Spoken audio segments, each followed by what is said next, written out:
KDA kita. Hei. Bukan pojok. Ni bah.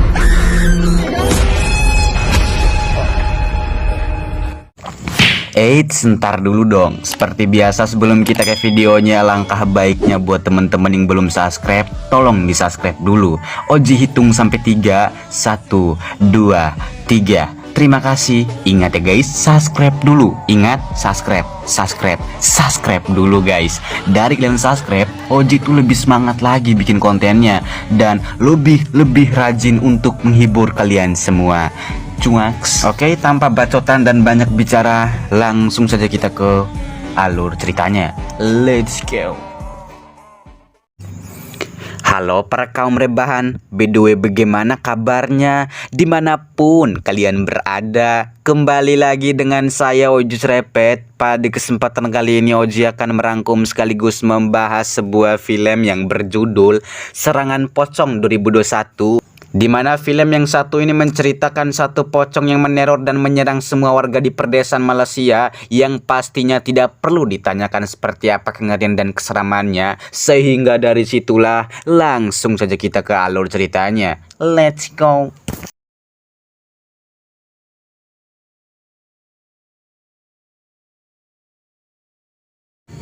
Berlatar di sebuah gang dan kisah akan berfokus dengan memperlihatkan seorang preman bernama Adi. Ini bebenguknya, di mana si Adi di sini melihat seorang perempuan yang berjalan sambil memegang HP. Dengan skill copetnya, Adi pun langsung merampas tas perempuan tersebut sehingga ia pun tidak sengaja menabrak sebuah mobil yang mengharuskan dirinya tewas dan meninggal dunia pada saat itu juga.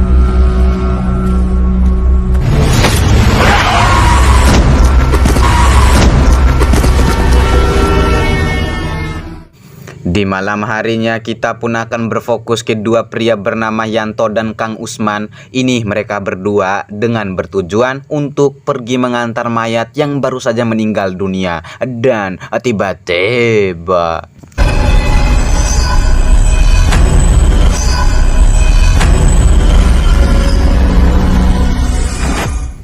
sementara itu, mari saya perkenalkan Anda dengan tokoh baru bernama Saipul. Ini bebenguknya. Terlihat si Saipul pun merasa sepertinya melihat sosok yang begitu mengerikan dan ternyata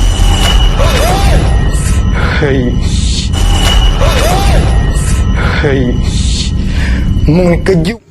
dan ya, betapa kagetnya si Saipul saat tiba-tiba datanglah istri tercinta yang ia kira itu adalah setan. Tetapi ketika si Saipul kembali ke kamarnya dan ingin melakukan pengencerotan dengan istrinya, tapi betapa terkejutnya si Saipul saat melihat istrinya memeluk pocong. Yang hal tersebut justru Saipul pun mencoba untuk memberitahu istrinya. Dan Duh.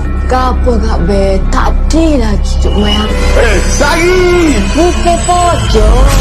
Ni bah.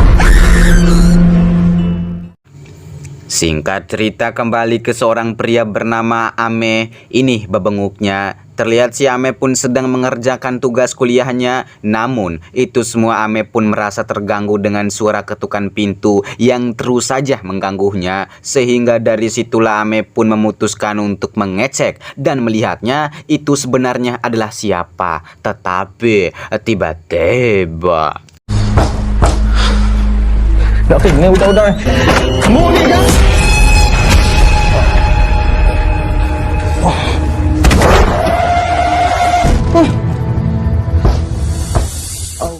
seiring berjalannya waktu, kita semua pun akan kembali ke sepasang suami istri. Ada si Baron, seorang suami, dan Sylvia, seorang istri. Di mana si Baron di sini mengajak istrinya ke sebuah toko perhiasan, lebih tepatnya toko emas, dengan bertujuan untuk membelikan Sylvia perhiasan yang pertanda Baron sendiri sangat mencintai istrinya.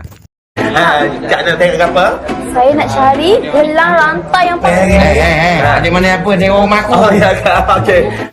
Sesampainya di dalam toko tersebut, alih-alih Sylvia pun begitu bahagia dan senang banget, sekaligus memilih berbagai macam perhiasan seperti anting, kalung, dan gelang, yang ketika membungkus itu semua, Baron yang ingin membayar pun akhirnya mengaku dirinya bahwa duit atau kartu ATM-nya sudah ketinggalan di rumahnya. Okey. Comel dah ni. Handsome comel lawan ni mesti duit banyak, takkan tak ada duit ni. Memang sengaja. Abang memang sengaja tinggal beg kan? Kita balik. Ya, dari momen situlah Sylvia pun merasa sangat marah kepada si Baron karena si Baron sendiri telah membohongi dan mempermalukannya. Dengan penuh rasa kecewa di dalam hati, Sylvia pun akhirnya memutuskan untuk menginap sendirian di sebuah hotel untuk sementara waktu sebagai pelampiasan rasa kecewanya kepada suaminya tersebut. Jangan ikut Yana. Dari pertengkaran ia bersama istrinya itulah Baron pun memutuskan menghampiri dua temannya mereka bernama Andi dan Yusuf. Ini mereka berdua. Tujuan si Baron menghampiri dua temannya di sini untuk mengajak mereka berdua pergi ke sebuah dukun dan meminta ilmu agar bisa menjadi orang Cuba kau kaya. cerita. Ini kau nanya betul ni. Cuba cerita. Aku ni dok. Sesampainya di sana, sebelum si Baron meminta itu, Baron pun menyuruh dukun itu untuk mengobati penyakit si Andi, di mana penyakit tersebut adalah penyakit gugup yang sudah lama sekali Andi belum bisa menyembuhkannya. Kau ni bukan tatu, kau ni boleh tanggal. Aku lukis ni, aku ni orang panggil itu promosi yang aku ni nayu. Belajar. Aku siapa pukul dia?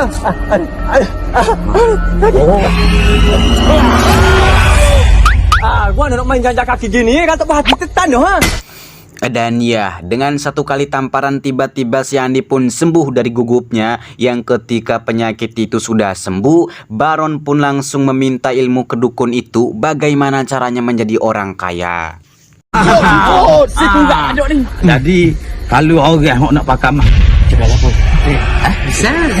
boleh. Alhasil, dukun itu pun menyuruh si Baron kalau mau menjadi orang kaya, Baron harus menangkap satu pocong dan mengambil talinya. Dan dari Baron berhasil mengambil tali pocong itu, si dukun ini bisa mengabulkan apapun permintaannya tersebut. Pocong tu pukul 12 malam. Ini pocong educated padaku. Tidak mau membuang waktu cukup lama, mereka bertiga pun langsung pergi di sebuah jalan yang katanya sering sekali pocong lewat. Tapi tidak lama kemudian, pocong itu pun benar-benar muncul dan menampakkan dirinya di depan mereka, sehingga mereka bertiga pun cepat menangkapnya dan mengambil talinya.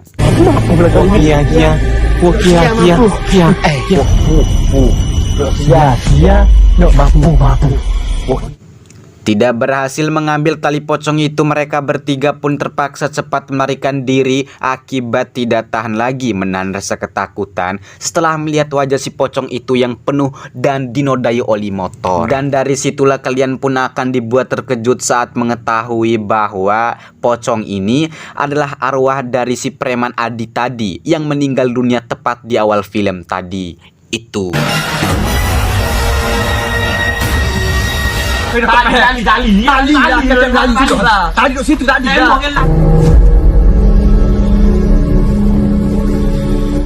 Berhasil melarikan diri, mereka bertiga pun sempat duduk di pinggir jalan. Tetapi alangkah paniknya mereka saat melihat pocong tadi itu datang lagi, yang kemungkinannya adalah mungkin pocong itu sangat marah akibat mereka bertiga ini telah membuka kain kafan yang ada di wajahnya.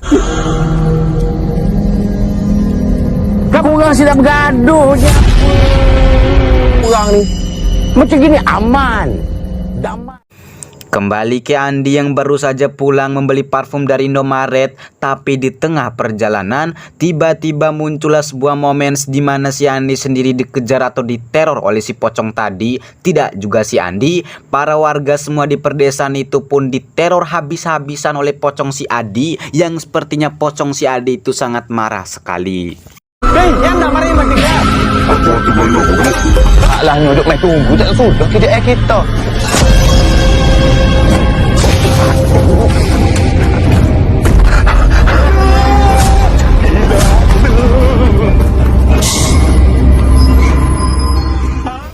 Tidak tahan dengan itu semua, para warga ini pun membuat kesepakatan untuk memanggil orang pintar supaya bisa membantu mengusir dan memusnahkan pocong itu agar tidak ada lagi ketakutan yang terus meneror mereka semua. Takut arwah dia tak Momo tu pun tak tahu. Momo mana dia naik kereta? Habis tinggi dia mesti naik tongkang. Pula. Woi, tu bukan pucung, tu pocong. Pucung tu kayak Ketika orang pintar itu datang, dia bernama Kang Momo. Ini wajahnya. Beliau sendiri adalah orang yang sangat terkenal sekali dengan ilmunya. Lantas, para warga ini pun langsung mengajak si Kang Momo untuk pergi langsung dan menghampiri si pocong itu di mana si pocong itu berada. Ni. Tak Momo.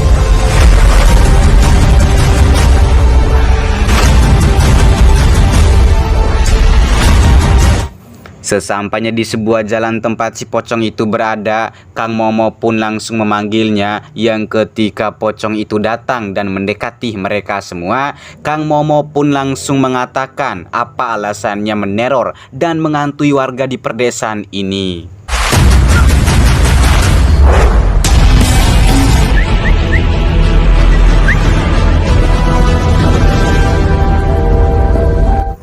Mendengar pertanyaan dari si Kang Momo, pocong itu pun mengungkapkan bahwa alasan ia marah dan meneror semua warga di perdesaan ini adalah mau mencari 3 orang yang telah membuka kain kafan di wajahnya, sekaligus menyuruh 3 orang itu agar bisa mengembalikan kain kafannya, yang ternyata 3 orang tersebut adalah si Baron, Andi, dan Yucup sendiri. Mana tadi? Tak ada tu. Iya, dan setelah mengaku semua perbuatan dan kesalahannya, Baron dan 2 temannya pun mengatakan sejujurnya kalau kain kafan itu mereka tidak mengambilnya, tetapi mereka memberikan kain kafan itu kepada dukun yang tidak jauh dari perdesaan tersebut. ada orang lain kan.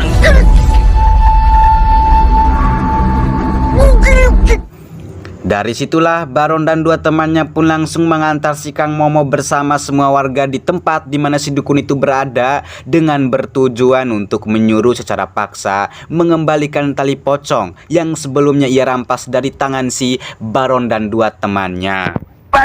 Duduk pakai baju Yahudi mabuk tu ya. Diri kau nak main lagu mana?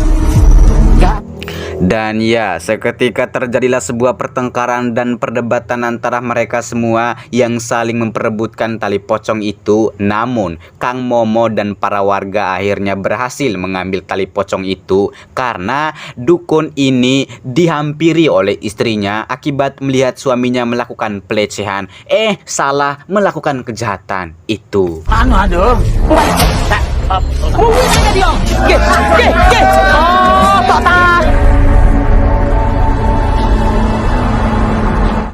Saat berhasil mendapatkan tali pocong itu kembali, Kang Momo pun langsung menyuruh Baron dan 2 temannya untuk mengembalikan tali pocong itu tepat pertama kali mereka mengambilnya. Oh, Kak.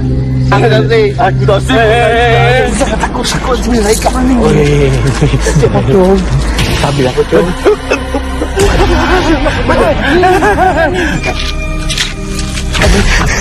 Bapa pula. Jangan lagi.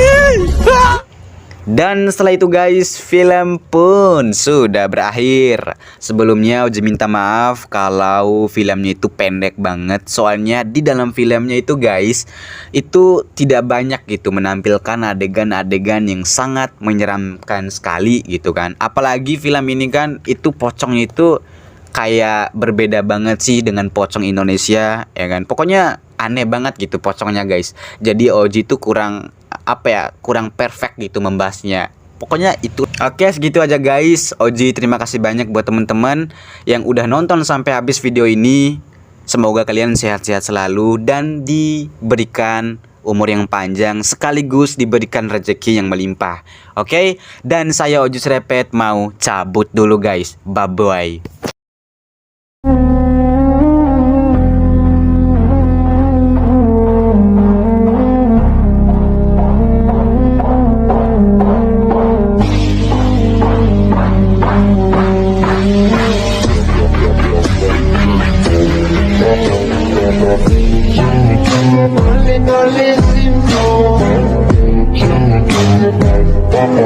Don't listen, no.